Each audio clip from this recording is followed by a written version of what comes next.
दोस्तों, ब्रह्मांड में है नीला बिंदु मात्र एक ऐसी जगह है जहां पर एक इंटेलिजेंट सभ्यता रहती है, जिसके खोजी दिमाग ने पूरे सोलर सिस्टम को एक्सप्लोर कर लिया है और हम इंसान पृथ्वी से निकलकर चंद्रमा तक कदम रख चुके हैं। अभी आप जो ये फुटेज देख पा रहे हैं, ये तस्वीर पृथ्वी की रियल पिक्चर है जिसको चंद्रमा से कैप्चर किया गया था और यही हमारा इस ब्रह्मांड में बसेरा है।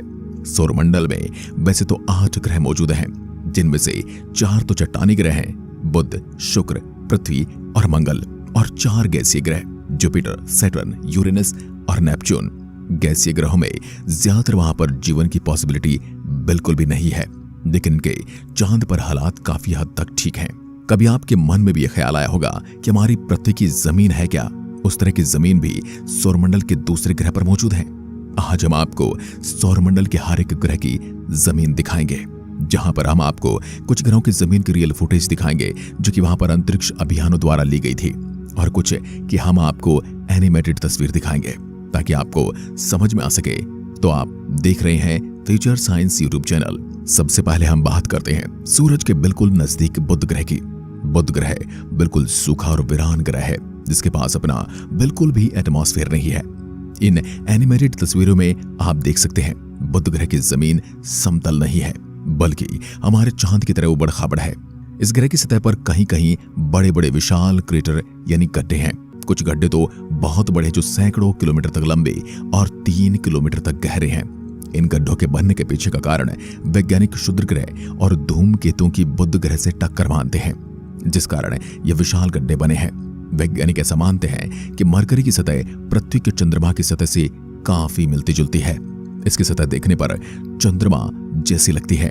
बुध ग्रह की जमीन पर सबसे पहला बड़ा गड्ढा जो आकार में लगभग 1550 किलोमीटर व्यास का है, इसका पता 1974 में मैरिनर 10 मिशन द्वारा लगाया गया था।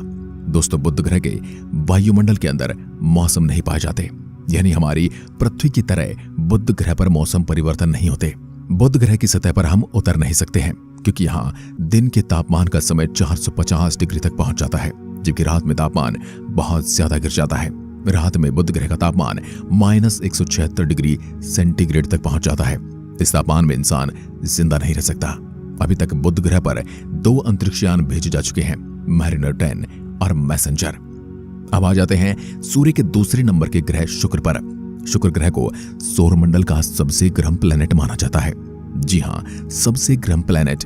यह बुध से भी ज्यादा गर्म है, क्योंकि बुध ग्रह के पास अपना एटमॉस्फेयर न होने की वजह से इसकी सतह पर गर्मी रुक नहीं पाती है। लेकिन शुक्र ग्रह का वायुमंडल कई किलोमीटर मोटी सल्फ्यूरिक एसिड के बादलों की परतों से ढका हुआ है। यह खतरनाक सल्फ्यूरिक एसिड के बादलों की वजह से शुक्र ग्रह की सतह दिखाई नहीं देती। शुक्र ग्रह के वातावरण में 96% कार्बन डाइऑक्साइड मौजूद है, जो ग्रीन हाउस गैस प्रभाव पैदा करती है। शुक्र ग्रह के घने एटमॉस्फेयर की वजह से सूर्य की गर्मी बाहर नहीं जा पाती है और यहीं से सौरमंडल का सबसे गर्म प्लेनेट बनाती है। इस सतह का तापमान 475 डिग्री सेंटीग्रेड है। शुक्र ग्रह सौरमंडल के स्थलीय ग्रहों में गिना जाता है, यानी आसान शब्दों में कहें तो शुक्र ग्रह पृथ्वी की तरह एक चट्टानी पिंड है। अगर आप शुक्र ग्रह की सतह यानी कि जमीन पर जाएंगे तो आपको इस ग्रह की सतह पर कई भयानक ज्वालामुखी नजर आएंगे। शुक्र ग्रह की सतह ज्वालामुखी से निकलने वाले लावे और चट्टानों के सूखे टुकड़ों से मिलकर बनी हुई है, और वैज्ञानिकों के अनुसार शुक्र ग्रह 100 किलोमीटर के दायरे में करीब 150 से ज्यादा ज्वालामुखी पाए जाते हैं। इस ग्रह की जमीन एकदम शांत पड़ी है। अगर कोई हलचल होती है तो सक्रिय ज्वालामुखी से ही होती है।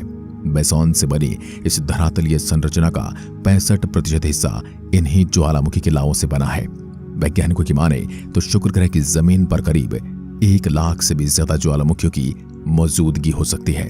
शुक्र ग्रह पर मौजूद ज्वालामुखी ऐसे हैं जिनमें विस्फोट नहीं होते और लावा द्रव्य बाहर आता रहता है। शुक्र ग्रह पर हवा का दबाव पृथ्वी के 92 गुना अधिक है। शुक्र ग्रह पर चलना ठीक वैसा ही है जैसे पृथ्वी के किसी महासागर के 1 किलोमीटर नीचे चलना। शुक्र ग्रह की सतह बहुत ही गर्म होने के कारण कोई भी अंतरिक्षयान इस प्लेनेट पर ज्यादा देर नहीं टिक पाता है और जलकर पिघल जाता है। शुक्र ग्रह के घने बादलों के नीचे खतरनाक ज्वालामुखी से भरा हुआ एक नरक है। आज कोई भी इंसान शुक्र ग्रह पर नहीं जाना चाहता, क्योंकि शुक्र ग्रह पर इतने हाई टेम्परेचर में कोई भी इंसान जिंदा ही नहीं रह सकता। इस ग्रह पर आज की टेक्नोलॉजी से बना कोई भी अंतरिक्षयान ज्यादा देर तक नहीं टिक पाता है। शुक्र ग्रह की जमीन की रियल फोटो भी देख सकते हैं जो नासा के प्रोब द्वारा ली गई है। तीसरा ग्रह पृथ्वी, जिसकी जमीन तो आप रोज देखते हैं, तो हम सफर में सीधा आगे पृथ्वी के चांद पर चलते हैं। चांद से पृथ्वी को देखने पर कुछ इस तरह से नजर आती है। मून और अर्थ के बीच का डिस्टेंस 3,84,403 किलोमीटर है। चांद के पास अपना कोई वायुमंडल नहीं। चंद्रमा की जमीन काफी उबड़ खाबड़ है और उसकी सतह पर क्रेटरों की संख्या काफी ज्यादा है। कुछ इस तरह से दिखती है चांद की जमीन, जो अभी तक तस्वीरों में देख सकते हैं। अब हम अगली मंजिल मंगल ग्रह पर चलते हैं। मंगल सूर्य से चौथे नंबर का प्लेनेट है। मंगल भी हमारी पृथ्वी की तरह एक स्थलीय धरातल वाला ग्रह है। मंगल ग्रह की भौगोलिक विशेषता काफी हद तक हमारी पृथ्वी के समान है। मंगल ग्रह का वायुमंडल पृथ्वी की तुलना में काफी ज्यादा विरल है और धूल से भरा हुआ है। मंगल ग्रह की जमीन दिखने में लाल नजर आती है। जब हम मंगल ग्रह की जमीन पर खड़े होकर देखते हैं तो हमें हमारे चंद्रमा के गर्त और पृथ्वी के ज्वालामुखी घाटियों, रेगिस्तान और बर्फीली चोटियों की तस्वीर मन में आती है। मंगल ग्रह की जमीन में बहुत ही ज्यादा अवस्था में आयरन सहित खनिज पाए जाते हैं। सतह पर पाए जाने वाले धूल और पत्थरों में भी आयरन बहुत ज्यादा मात्रा में मौजूद है। आयरन के खनिजों का ऑक्सीकरण हो जाने की वजह से मंगल ग्रह की मिट्टी लाल है, जिसे सामान्यतः हेमेटाइट या जंग के रूप में जाना जाता है। मंगल ग्रह की जमीन को देखने पर हमें काफी पुरानी लगती है। साथ ही मंगल ग्रह की जमीन काफी क्रेटर यानी पानी के गड्ढों से भरी पड़ी है। मंगल ग्रह के 65% हिस्से में पिंडों के टक्कर देखे जा सकते हैं। अभी जो आप मोबाइल स्क्रीन पर यह तस्वीर देख रहे हैं, ये मंगल ग्रह की जमीन की रियल तस्वीर है। मंगल ग्रह पर ठंडा और पतला वायुमंडल होने की वजह से पानी लिक्विड फॉर्म में ज्यादा देर स्थिर नहीं रह पाता है। मंगल ग्रह की जमीन पर हमें कपकपा देने वाली ठंड का भी एहसास होगा। यहाँ पर धूल भरी आंधी की गुबार और आंधी के बवंडर चलते रहते हैं। कभी कभी आंधी के बवंडर बहुत भयानक हो जाते हैं, जो पूरे मंगल ग्रह की सतह को ढक देते हैं। मंगल ग्रह पर पृथ्वी की तुलना में सूर्य से ज्यादा दूर होने के कारण यहाँ का औसत तापमान -50 डिग्री सेल्सियस है। गर्मियों के मौसम में मंगल ग्रह का अधिकतम तापमान 30 डिग्री सेल्सियस के आसपास होता है, जबकि जाड़े में यह घटकर -130 डिग्री सेल्सियस चला जाता है। मंगल ग्रह की जमीन पर आगे बढ़े तो हमें कुछ ऐसी धारियां नजर आती हैं जिन्हें देखकर ऐसा लगता है कि धारियां जल प्रवाह से बनी हैं और वे पत्थर के किनारे और अपने रास्ते में बाधाओं को तोड़कर चलती हैं। ये धारियां एक छोटे से क्षेत्र से शुरू होती हैं और फिर कई सैकड़ों मीटर तक दिखाई देती हैं। दोस्तों, जब हम मंगल ग्रह की जमीन को देखते हैं तो हमें ऐसा प्रतीत होता है कि यहाँ पहले कोई मानव बस्ती रही होगी, जिसका किसी कारणवश विनाश हो गया। मंगल ग्रह पर हम जीवन की संभावनाओं से इनकार नहीं कर सकते। अब हम सीधा एस्टेरॉयड बेल्ट से होते हुए गैस जॉइंट जुपिटर पर चलते हैं। जुपिटर सौरमंडल का सबसे बड़ा ग्रह है। पीले रंग के इस ग्रह को हिंदी में बृहस्पति कहा जाता है। जुपिटर ग्रह एक ऐसा जॉइंट है, यानी कि यह ग्रह गैस से बना हुआ है।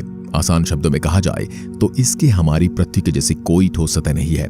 जुपिटर ग्रह का आकार इतना बड़ा है कि इसके अंदर सौरमंडल के सारे ग्रह समा सकते हैं। इस ग्रह के अंदर लगभग 1300 पृथ्वी आराम से समा सकती हैं। जुपिटर प्लैनेट प्राथमिक तौर पर गैस की तरल पदार्थों से बना हुआ है। यह एक चौथाई हीलियम द्रव्य के साथ मुख्य रूप से हाइड्रोजन से बना हुआ है। यह ग्रह एक उग्र अशांत वायुमंडल से ढका हुआ है जो हाइड्रोजन और हीलियम से बना है, और इसमें अमोनिया और मीथेन गैस की भी काफी मात्रा है। यह वायुमंडल हजारों किलोमीटर की गहराई तक फैला हुआ है। जब हम इस ग्रह के नजदीक जाते हैं तो इसके तूफानी बादल हमें नजर आएंगे। उन्हीं की वजह से ये ग्रह दूर से खूबसूरत नजर आता है। इस ग्रह पर दिखने वाले खूबसूरत बादल असल में बेहद ज्यादा खतरनाक और जानलेवा है। बृहस्पति का ऊपरी वातावरण पृथ्वी के वातावरण के जैसा नहीं है, बल्कि घने बादलों से भरा है। इन बादलों का आकार अलग अलग है। यहाँ का वातावरण एक घने धुएं के चैम्बर जैसा है, जो कि वास्तव में बहुत ही अजीब दिखता है। अब अगली मंजिल हमारी शनि ग्रह। विशाल, सबसे विचित्र और अद्भुत वलयाकार दिखाने वाला यह ग्रह बेहद ही रोचक है। शनि ग्रह के ये रिंग जमी हुई बर्फ के छोटे छोटे पार्टिकल और कुछ चट्टानी टुकड़ों से मिलकर बने हुए हैं। दोस्तों, जमी हुई बर्फ सूर्य की किरणों को काफी मात्रा में रिफ्लेक्ट करती है। यही वजह है कि यह वलय हमें चमकीले नजर आते हैं। दोस्तों, शनि ग्रह पर आज तक 4 मिशन भेजे जा चुके हैं। सबसे पहला मिशन हमारा पायनियर 11 था। इसके बाद वॉयेजर 1, वॉयेजर 2 और कैसिनी हॉरिजॉन्स। कैसिनी वो मिशन था जिसके माध्यम से हमने शनि ग्रह का बहुत ही करीब से अध्ययन किया। यह वह पल था जब हम शनि ग्रह को बहुत ही करीब से देख रहे थे। शनि ग्रह एक बहुत ही बड़ा गैस का गोला है जिसमें हाइड्रोजन और हीलियम गैस की अधिकता है। शनि ग्रह का वायुमंडल 96.3% मॉलिक्यूलर हाइड्रोजन और 3.25 हीलियम से बना हुआ है और बाकी का बचा भाग अमोनिया, एसिटिलीन, इथेन, प्रोपेलेन और कुछ मीथेन से मिलकर बना हुआ है। शनि ग्रह का नीरस वायुमंडल सौरमंडल में दूसरा सबसे तेज हवा पैदा करने वाला वायुमंडल है, जिसकी रफ्तार 18 से 2000 किलोमीटर प्रति घंटा होती है। यह ध्रुव पर ध्रुवीय भंवरों को भी देखा जा सकता है। अब हम शनि ग्रह के वायुमंडल के नीचे की ओर जाते हैं और इसकी गर्मी और एटमॉस्फेरिक दबाव बढ़ता जा रहा है। शनि ग्रह की भी कोई जुपिटर की तरह ठोस जमीन नहीं है। यह ग्रह पूरा का पूरा गैस से बना हुआ है, यानी हम इस ग्रह पर लैंड नहीं कर सकते हैं। अब आपको सीधा ले चलते हैं यूरेनस पर, यानी हिंदी में कहें तो अरुण ग्रह। यह दूरी के अनुसार सूर्य से 7वें नंबर का ग्रह है। यूरेनस प्लैनेट भी जुपिटर, सैटर्न और नेपच्यून प्लैनेट की तरह एक गैसीय प्लैनेट है। यूरेनस प्लैनेट के पास कोई ठोस सतह होने के चांस नहीं है। दोस्तों, अभी तक हमने यूरेनस प्लैनेट पर एक ही मिशन भेजा है, जिसका नाम है वॉयेजर 2। अरुण और वरुण ग्रह के एटमॉस्फेयर में जुपिटर और सैटर्न की तुलना में बर्फ अधिक है। पानी की बर्फ के अतिरिक्त इनमें जमी हुई अमोनिया और मीथेन गैस की बर्फ भी मौजूद है। यही वजह है कि कई वैज्ञानिक इसे बर्फीला गैसीय ग्रह भी कहते हैं। यूरेनस प्लैनेट के एटमॉस्फेयर में 83% हाइड्रोजन, 15% हीलियम और 2% मीथेन गैस मौजूद है। सौरमंडल के सभी ग्रहों की तुलना में यूरेनस प्लैनेट का वायुमंडल सबसे ठंडा है। यहाँ का औसत तापमान -224 डिग्री सेंटीग्रेड है। यूरेनस प्लैनेट पर काफी तेज हवाएं चलती हैं। यहाँ के वातावरण में हवाएं 900 किलोमीटर प्रति घंटा की रफ्तार तक पहुंच जाती हैं। इस ग्रह पर वातावरण के मुख्य रूप से हाइड्रोजन, हीलियम और मीथेन गैस है। मीथेन सूर्य से प्राप्त सभी लाल किरणों को अवशोषित कर नीले रंग को दर्शाता है। इसी वजह से यह ग्रह खूबसूरत नीले रंग का दिखाई देता है। अब हमारी अगली डेस्टिनेशन सौरमंडल का सबसे अंतिम ग्रह नेपच्यून ग्रह है। दोस्तों, अन्य गैसीय प्लैनेट की तरह नेपच्यून प्लैनेट के छल्ले बोले तो रिंग है। अब तक नेपच्यून प्लैनेट के 5 छल्लों की खोज की जा चुकी है। नेपच्यून के छल्ले शनि ग्रह की तरह चमकदार नहीं है, ये बहुत ही पतले और धुंधले हैं। अब तक हमने नेपच्यून प्लैनेट पर एक ही मिशन भेजा, जिसका नाम है वॉयेजर 2। नेपच्यून का वायुमंडल 74% हाइड्रोजन, 25% हीलियम और लगभग 1% मीथेन से मिलकर बना है। नेपच्यून गैसों से बना एक विशाल ग्रह है। इसके एटमॉस्फेयर में बर्फीले बादल और सौरमंडल में दर्ज सबसे तेज हवाएं भी हैं। वायुमंडल के चरम सीमाओं में बर्फीले मीथेन और मामूली गैसों के कण नेपच्यून को अपने गहरे नीले रंग का रंग देती हैं। नेपच्यून प्लैनेट की सतह का औसत तापमान -214 डिग्री सेल्सियस है।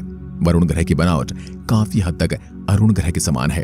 अरुण और वरुण के 66% एटमॉस्फेयर में बृहस्पति और शनि की तुलना में बर्फ की अधिकता है। पानी की बर्फ के अतिरिक्त इनमें जमी हुई अमोनिया और मीथेन गैस की बर्फ भी मौजूद है। इसलिए कभी कभी खगोल शास्त्री इन दोनों को बर्फीले गैस दानव नाम की श्रेणी में भी रखते हैं।